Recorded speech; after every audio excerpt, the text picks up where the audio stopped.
Boa noite, pessoal, boa noite. Povo de Deus, vamos chegar, sentar.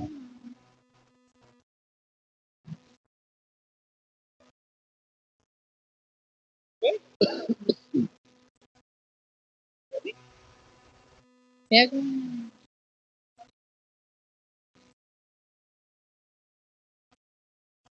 Ô, meus irmãos, como é bom estar aqui reunidos mais uma vez para a gente adorar aquele que é digno, né? O final de semana foi um final de semana repleto bom, né? Primeiro com as crianças no sábado, a Patinha deu esse presente para a gente aí, né? Nos abençoou ela com um convite com o pastor Sandro. As crianças foram muito abençoadas, tiveram boas referências. Nos alegramos com ela. Podemos ver quanto o Senhor usa pessoas, né, para poder cuidar de nós, né? Ele cuida de nós, mas Ele manda pessoas também para poder fazer esse cuidado, né? Eu queria compartilhar com vocês, irmãos, uma mensagem a qual eu já sei muito ministrado durante a semana. Na verdade, a semana foi uma semana onde o Senhor falou muito comigo, mas ao tempo todo eu venho me deliciando com ela, né? Fala um pouquinho das boas novas, né? Ao qual o Senhor Ele nos trouxe, ao qual o Senhor se esvaziou para poder entregar. Eu queria compartilhar isso com vocês, porque algo que mexeu comigo, né? Algo que entra dentro das minhas entranhas. Você escutar algo que é sempre a mesma coisa e continuar mexendo com você, eu acho que faz muito sentido. Então eu queria passar isso para vocês.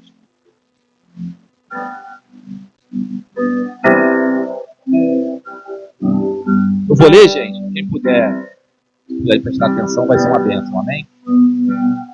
O inverno finalmente passou. O povo que andava em trevas viu a grande luz. Os que moravam nas sombras viram a luz. E como pode ser isso? A majestade, luz imponente, incontida, exageradamente monumental, de alcance universal, e efeitos permanentemente irrefutáveis, misteriosamente contida e assombrosamente condensada, vestida de pele e osso, com pequenas mãos e olhinhos apertados, repousando serena em uma manjedoura. Era o filho prometido ao homem pecador, a promessa feita ao desgarrado. Feixe de esperanças que se agarraram homens e mulheres ao longo dos séculos de escuridão. A confiança depositada na história insistente de um Salvador ali ganhou pés e mãos, ganhou um sorriso, a incandescente luz, atestada pela natureza, reverenciada pelos astros, aclamada pelos homens, procurada pelos forasteiros, perseguido pelo inimigo insolente. A luz estava finalmente entre nós. E vimos a sua glória como se fosse o próprio Filho perfeito de Deus, e ele na verdade o é. É a imagem do Deus invisível, o espelho do divino. Cada um dos seus movimentos foi um reflexo do caráter irrepreensível do Pai. Sua fala um eco da vontade perfeita de Deus. Isso porque foi o agrado do próprio Pai que nele habitasse toda essa plenitude. E nele, em todas as coisas foram feitas, e no qual tudo subsiste. O que é visível e invisível, tronos, dominações, tudo partiu dele, existe por meio dele, e esteve entre nós. E vimos a sua sabedoria deslumbrante.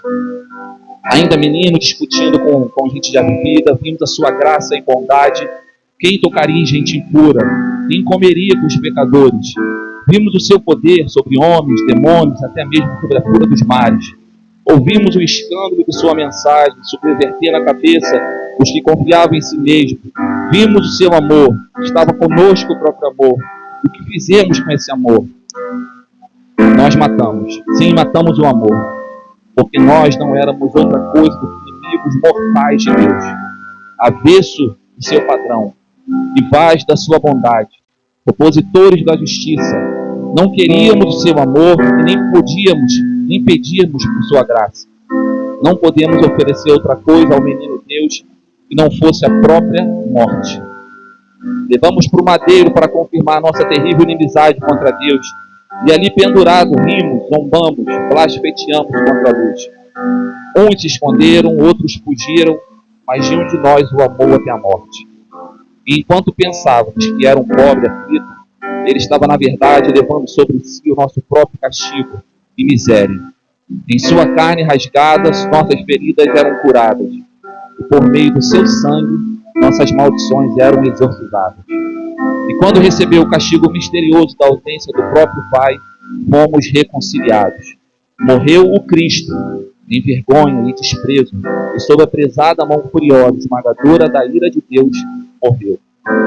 O sol se escondeu, os anjos desabaram em dor, e o Filho se foi.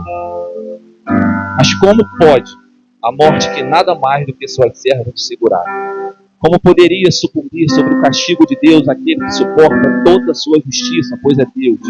Como poderia desvanecer em trevas e abismo o sol da justiça, rasgando as trevas como uma cortina de seda veio subindo a luz? A alvorada então raiou, o inverno apático se dissolve em cores. A morte é vencida pela vida. Enquanto o odiávamos e o matávamos, ele providenciava a nossa liberdade. Enquanto ríamos de suas dores, ele aspirava as nossas. Enquanto banqueteávamos ao ver ele morrer de sede, ele abriu uma fonte de água viva para todo aquele que tem sede. Enquanto nós escondíamos e fugíamos envergonhado dele, ele descia ao pântano de nossas misérias e nos arrancava com obstinação. Enquanto abandonávamos e fugíamos dele, ele buscava o seu rebanho com surpreendente amor. Enquanto desprezávamos por ter sido esquecido de Deus, ele nos aproximava do nosso inimigo e fazia por sangue a paz. Onde está a morte? Onde está? Ele desmoralizou as trevas e pagou em si o resgate por nossa liberdade. Esse preço jamais poderíamos pagar. Quem de nós suportaria o peso da justa ira de Deus? Ninguém. Mas nele estamos livres. Ali pendurado estava Cristo, pendurado estava o mentiroso, erguido do chão os arrogantes, devassos, exposto em vergonha estava a prostituta, os homossexuais, os travestis, hasteado estavam os falsos, os assassinos, eu, você, todos os seus filhos, suas ovelhas perdidas, pequenos vacilantes, os pobres de espírito por quem ele se esvaziou e até os tornar ricos. Todos ali morrendo com ele e ressuscitando com ele no terceiro dia. Que graça insondável, perdão escandaloso, dádiva assombrosa. A notícia da paz com Deus através de Cristo é bom demais para ser verdade. Mas, isso é para você, igreja. Mas bem-aventurado aqueles que crerem nessa mensagem. Felizes são vocês que acreditam no precioso Evangelho de Cristo. Através de Cristo já não há mais condenação para aquele que crê.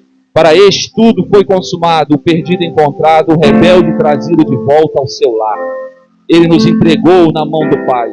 Quem nos arrebatará desta segurança eterna? Cantem vocês, se alegrem vocês, que são justificados e redimidos por Cristo.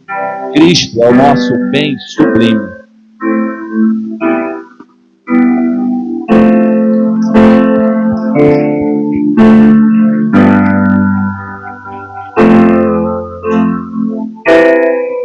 Então, Colossenses 1, do 19 ao 23, fala assim, deixa eu abrir aqui, fala assim, pois foi do agrado do Pai que toda a plenitude nele habitasse, e que, havendo por ele feito a paz pelo sangue da sua cruz, por meio dele reconciliasse consigo mesmo todas as coisas, tanto as que estão na terra como as que estão nos céus. A vós também, que noutro tempo eres estranhos e inimigos na sua mente, pelas vossas obras más. Agora, contudo, vos reconciliou no corpo da sua carne, pela morte, para perante ele vos apresentar santos, irrepreensíveis e inculpáveis. Então aí, né, meditando sobre esse texto, né, a gente entende que tudo que precisávamos, né, para viver uma vida digna, uma vida reta, né, está em Cristo. Não tem, é impossível você viver, né, essa, digamos assim, essa justiça, essa perfeição distante dele, né? E o que para a gente, né, para alguns, né, pode parecer que é utopia, né, viver uma vida de santidade, isso é quase impossível, né? Mas a gente, conhecendo a palavra, a gente vê que é exatamente essa a vontade de Deus para os seus filhos, né? Que nós possamos ser luzeiros no meio de uma geração corrupta, né? Mas para isso a gente precisa estar fundamentados em Cristo e permanecer nele, né? Porque somente assim a gente vai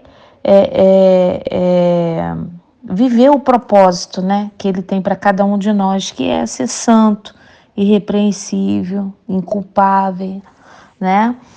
E aí eu fui trazendo, né, traçando desde lá de trás, né, esse conceito de estar em Cristo, né?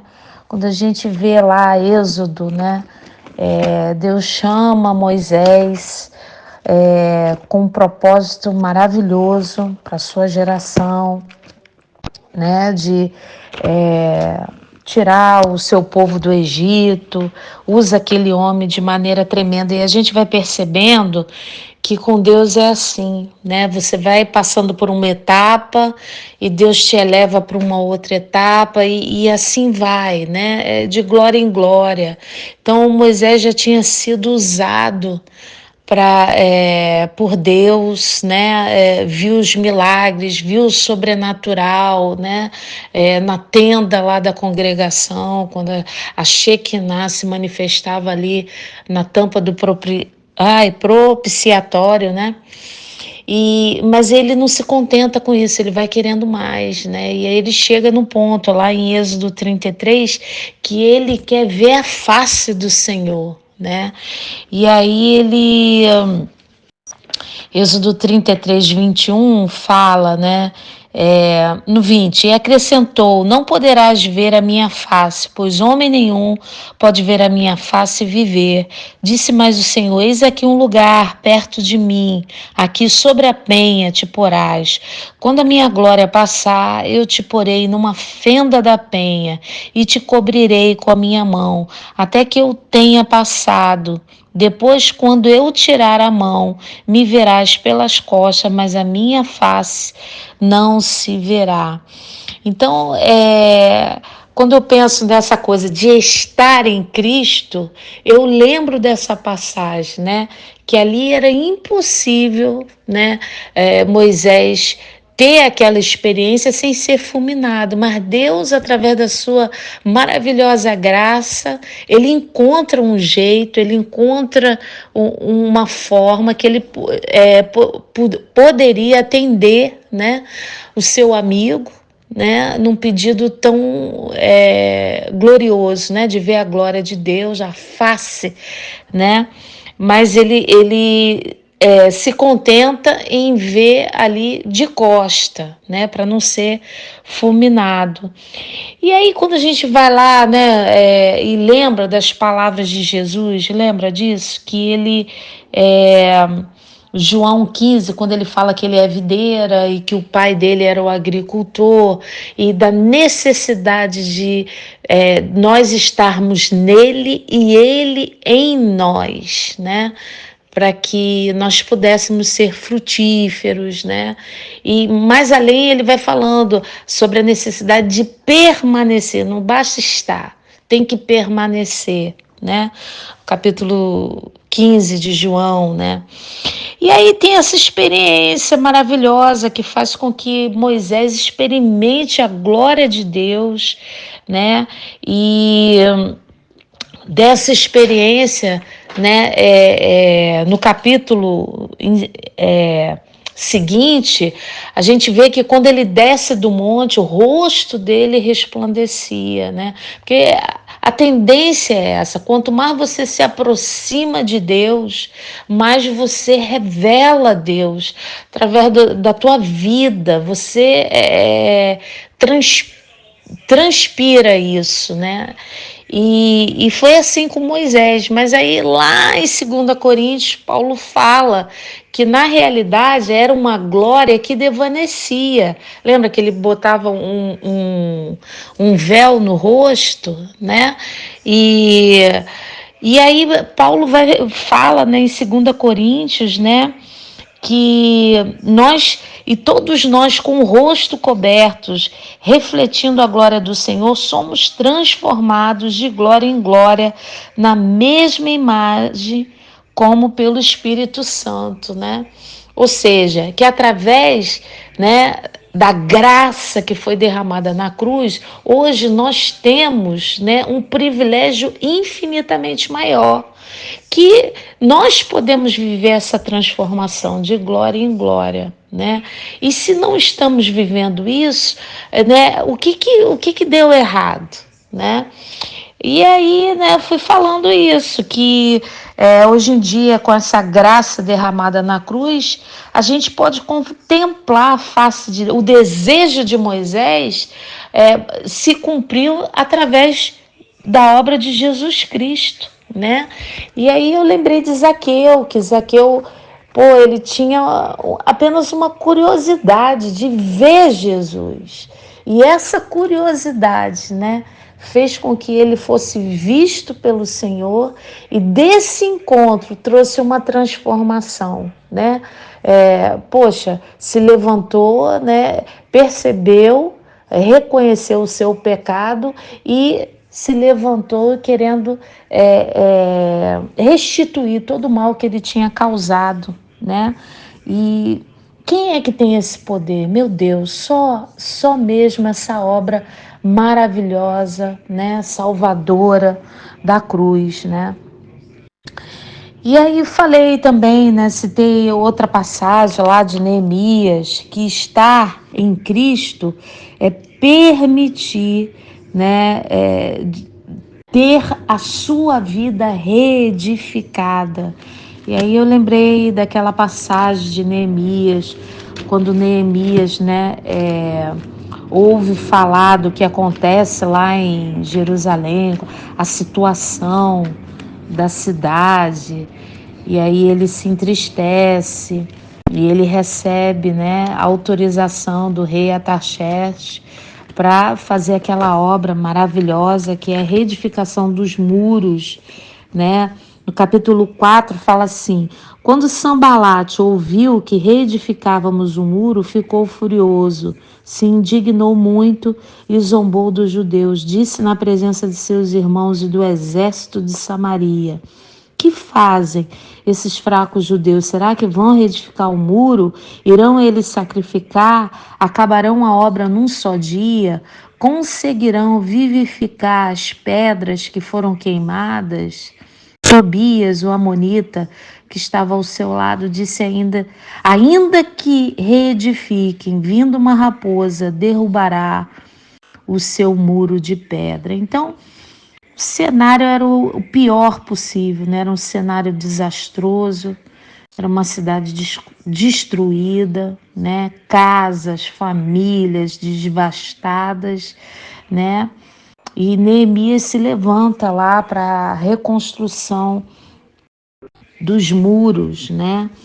E assim é na nossa vida, né? Quando a gente se converte, começa essa reedificação, né? E Deus, né? Isso que é muito legal no Evangelho, que Deus usa, né, vidas que tiveram um passado doloroso, que passaram experiência, que foram queimadas pelo pecado, pela injustiça, foram queimados por uma série de coisas, e Deus consegue fazer uma obra maravilhosa, né? E aí, só que a gente precisa, né, ter coragem de olhar para trás e ressignificar o nosso passado, porque senão a gente vai viver sempre, sabe o que, né? E não tem aquela virada, não tem mudança, não tem transformação, meu irmão. né? E quando a gente olha para a proposta do Evangelho, que é lá em Isaías 61, né, que é o quê? É restaurar os contritos de coração, né? O Espírito do Senhor está sobre mim, Ele me ungiu para pregar boas novas aos pobres, a restaurar os contritos de coração, não é isso? Aqueles que estão de luto, né, trazer uma coroa, enfim. E mais, ele fala que, mais adiante, né, Isaías fala que esses que foram restaurados vão ter uma graça de Deus para restaurar as cidades assoladas, né, de geração em geração. Ou seja, nós somos curados para curar. Existe um propósito que vai muito além das nossas vidas. Aquela parada que o evangelho não é só para a gente, o evangelho é para o outro, né? E aí, quando a gente olha isso, rapaz, eu imagino o cenário, imagino ali Neemias diante de um povo completamente desanimado, né? Um povo, e a palavra, nossa, frase maravilhosa do livro de Neemias é: a alegria do Senhor é a nossa força, né? Por quê? O povo estava triste, o povo estava derrotado, o povo estava, né, só a graça. E aquele homem vem ali, né, numa unção, rapaz, e ele consegue, né, em 52 dias, né, reedificar. E o diabo, quando ele vê essa obra de restauração na nossa vida, ele exatamente é personificado ali na figura de Sambalate, né? Isso não vai dar em nada, isso eu quero ver até onde isso vai dar, entendeu? É, e, e precisamos, né, ter essa coragem, né, de reconhecer aonde nós falhamos, não é isso? Aonde nós nos queimamos, né? E eu citei lá, né, uma experiência que eu tive lá com o meu padrasto, quando eu fui lá no Marcílio Dias, eu acabei pegando a entrada errada para a linha amarela, né? E aí, dessa experiência, rapaz, eu gastei 1 hora para voltar para ele, 1 hora a mais, né? Porque ele me jogou para o Jacarepaguá, para Madureira. Rapaz, eu dei a volta ao mundo para vir, para chegar em casa. E o GPS do carro toda hora ficava falando, né? Eu não fui pelo Waze, eu fui pelo GPS do carro. Tinha uma mensagem que toda hora passava: recalculando a rota, recalculando a rota. E isso entrou na minha cabeça de uma tal maneira que eu já... E assim, eu nervosa, em vez de parar, eu continuava andando, porque eu estava passando por uns lugares que eu nunca tinha visto antes, né? E até que peraí, eu acho que eu conheço esse lugar aqui, ali mais ou menos perto da entrada do Nova América. E eu parei e perguntei no posto, né? E aí consegui achar ali a linha amarela. E aí eu fiz essa conotação, né? Que assim é a nossa vida. Às vezes a gente toma a nossa vida espiritual, né?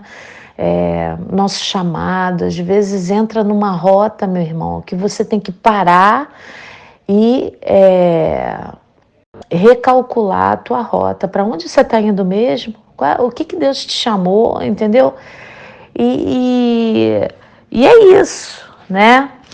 E é isso. Desânimo tem. Decepção tem, frustração tem. Mas você quer ou não quer chegar no lugar, no destino final? E aí, né? Só nele, meu irmão, só nele, né? E aí depois falei sobre aquela passagem de Lucas 6, né? 46, né? Que fala sobre as duas casas, né? Uma construída sobre a areia e a outra construída sobre a rocha, né? E que não adianta a gente só ouvir, a gente tem que obedecer, não é isso? Porque me chamais Senhor, Senhor, e não fazeis o que eu mando. Qualquer um que vem a mim, ouve as minhas palavras e as pratica, eu mostrarei a quem é semelhante. Semelhante ao homem que construiu uma casa, cavou bem fundo, lançou os alicerces sobre a rocha, vindo a enchente, bateu com força contra aquela casa e não pôde abalar, porque estava construída sobre a rocha. O que, porém, ouve e não pratica é semelhante ao homem que construiu uma casa sobre a terra, sem alicerce. Quando a corrente bateu com força contra aquela casa, ela logo caiu e foi completa a destruição. E aí, rapaz, eu lembrei que a minha vida, né, só mudou quando realmente eu decidi colocar em prática não apenas o que eu achava certo, mas tudo o que Deus falou, meu irmão. Quando eu me levantei, né, nessa intencionalidade, as coisas mudaram. Meu casamento, finanças, ministério, né? Porque ouvinte, todos nós somos, né? A gente é muito bom ouvinte e a gente tem ouvido muita coisa boa. A questão é quantos têm, né, tido essa coragem de colocar em prática, porque cavar bem fundo e lançar alicerces dá trabalho, meu irmão.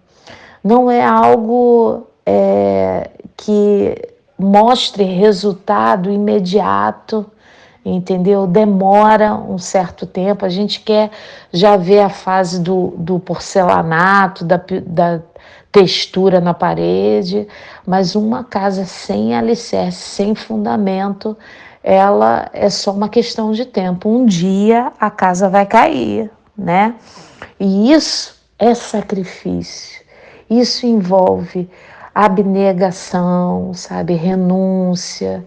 Isso envolve, sabe, você ir mais fundo em Deus, sair de uma vida superficial, que não te, que é sem compromisso, sabe como é, né?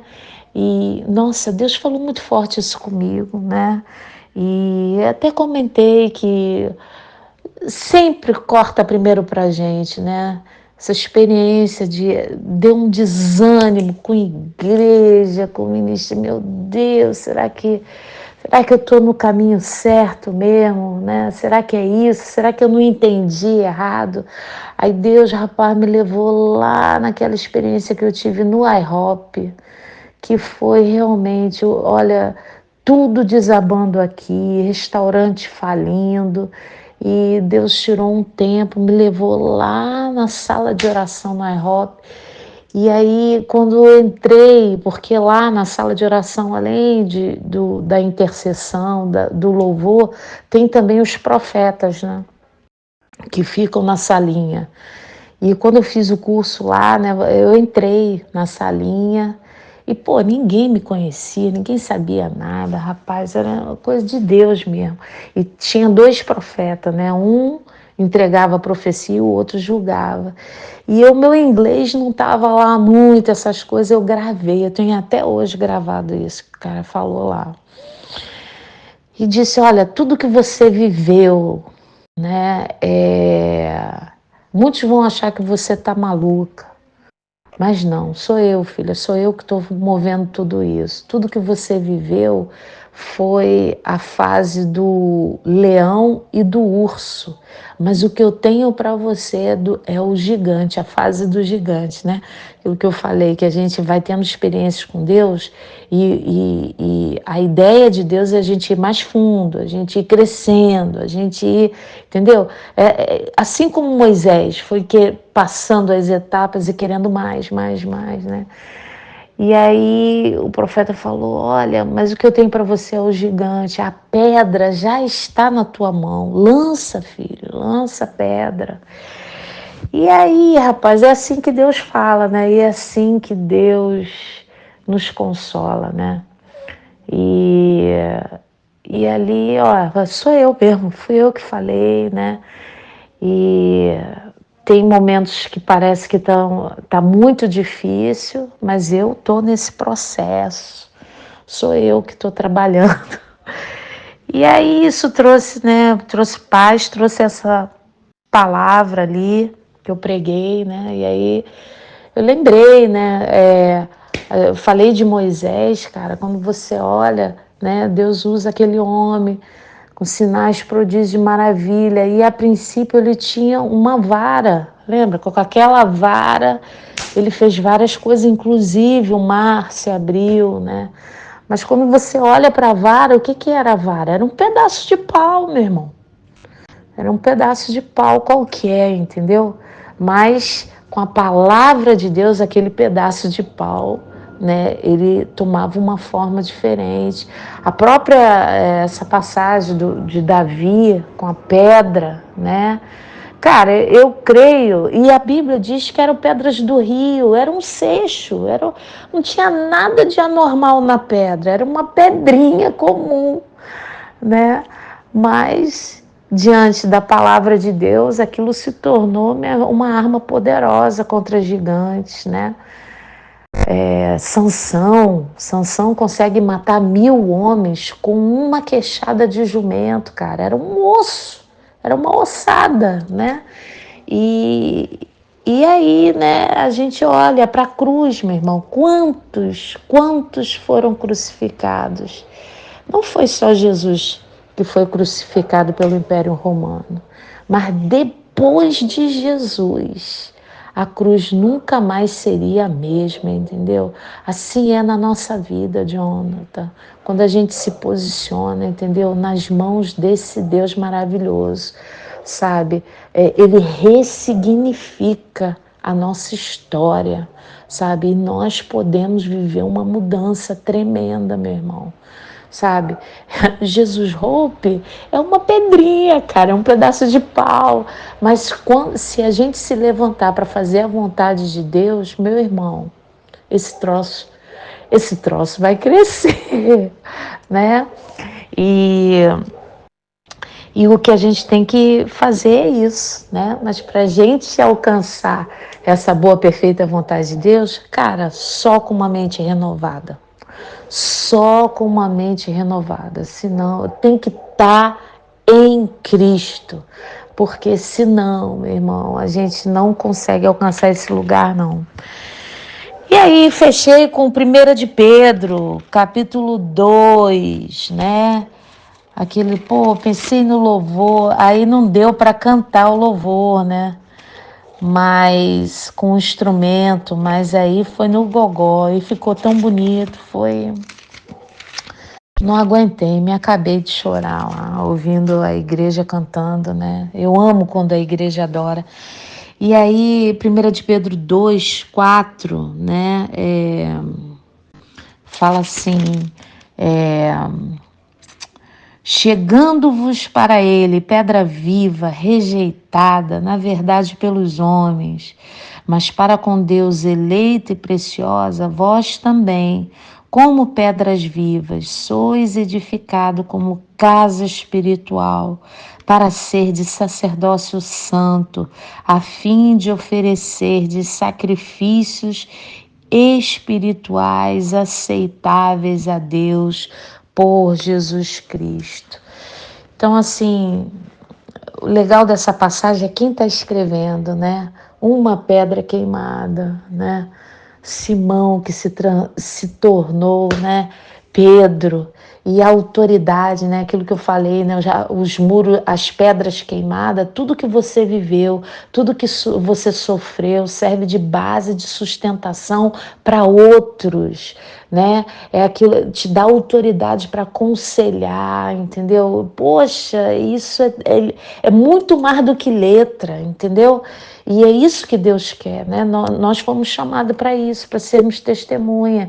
E Pedro, um cara que era vacilão, que era inconstante, que era, sabe, impulsivo, ele entrega essa preciosidade para a igreja, né? Que nós somos essas pedras vivas, né? E aí me chama a atenção isso, né? E eu fui pesquisar por que pedra viva, né? Pô, reino mineral, cara, pô, como é que é uma coisa assim, né? E aí eu descobri isso, que a pedra, ela que ela recebe as marteladas, né, o cinzel, e ela não se racha, ela se permite ser moldada, né, ela é uma pedra viva, né, pedra morta, pedra inútil, são aquelas pedras que não dá para se trabalhar, né. E aí lembrei daquela passagem, 1 de Reis, que eu botei lá até no grupo de Jesus Hope, que quando o templo de Salomão foi edificado, ele foi, as pedras tinham que ser trabalhadas lá na pedreira, né? E ela chegava já lá com a medida certinha para encaixar, né, na edificação lá no templo. Dentro do templo não se ouvia barulho de nada, cara. E aí, né, isso traz para a gente, né? A gente precisa ser trabalhado no secreto, né? Às vezes a gente quer ser visto na igreja, mas não quer ser trabalhado, né? E, meu irmão, é impossível você ser trabalhado por Deus se não for por provas, por fogo que vem, entendeu? Que às vezes faz a gente querer desistir, a gente não, eu vou continuar do jeito que eu tô, me arrastando, entendeu? Sangrando, e poxa, isso faz toda a diferença, né? E existe uma forma maravilhosa que é Jesus Cristo, a pedra preciosa eleita, né? E o trabalho de Deus na nossa vida é nos tornar nesse formato, é aparar as arestas. Então, meu irmão, as marteladas vão vir, entendeu? É muita martelada, mas Deus sabe, né? A obra que Ele está fazendo, Ele sabe, né? Aonde Ele quer chegar, entendeu? E quantas vezes for necessário a gente recalcular a rota, meu irmão, olha, eis que te digo, vale a pena a gente dar uma parada e entender que Deus está trabalhando. E Ele usa essas situações para nos trabalhar. É isso. E somente se achegando a Ele, né? De longe, meu irmão, você morre. É nele, né? Como falei lá em João 15. Na videira é que a gente está vivo, meu irmão. E aí, automaticamente, você frutifica. É uma consequência. É impossível não frutificar, entendeu? É impossível não ser santo. Não ser. É porque você está nele e ele está em você, né? Seus princípios, né? Que são inegociáveis, entendeu? Que faz com que a tua casa fique de pé, né?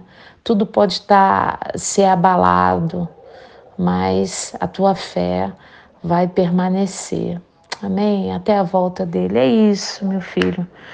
Repetir, e aqui, eu li aqui, né? O propósito é sermos edificados casa espiritual e sacerdócio santo. Ou seja, a gente precisa perder essa visão do eu, meu, entendeu? E entrar na dimensão do nosso, porque é uma construção, uma pedra, né? No monte de pedra não significa nada, né? Mas uma pedra numa parede arrancada, poxa, é uma, digamos assim, né? A gente vê a falta daquilo, né? E Jesus, né? Ele faz a oração sacerdotal, lembra, né? Lá em João 17, para que todos sejam um, como eu sou um em ti, tu és um está em mim, que eles estejam em nós, para que o mundo creia que tu me enviaste. Essa é a obra, esse é o propósito. E deixa Deus martelar, deixa Deus martelar. Desculpa, o áudio foi longo. Olha aí, 30 minutos, acelera. Coloca aí na velocidade 2. Deus abençoe vocês, tá bom? Estamos todos juntos no mesmo propósito, que nós possamos recalcular a rota. Amém? E eu tenho certeza que Ele vai estar lá no destino final, nos aguardando. e nos ajudando a chegar lá. Em nome de Jesus. Beijo, fiquem na paz.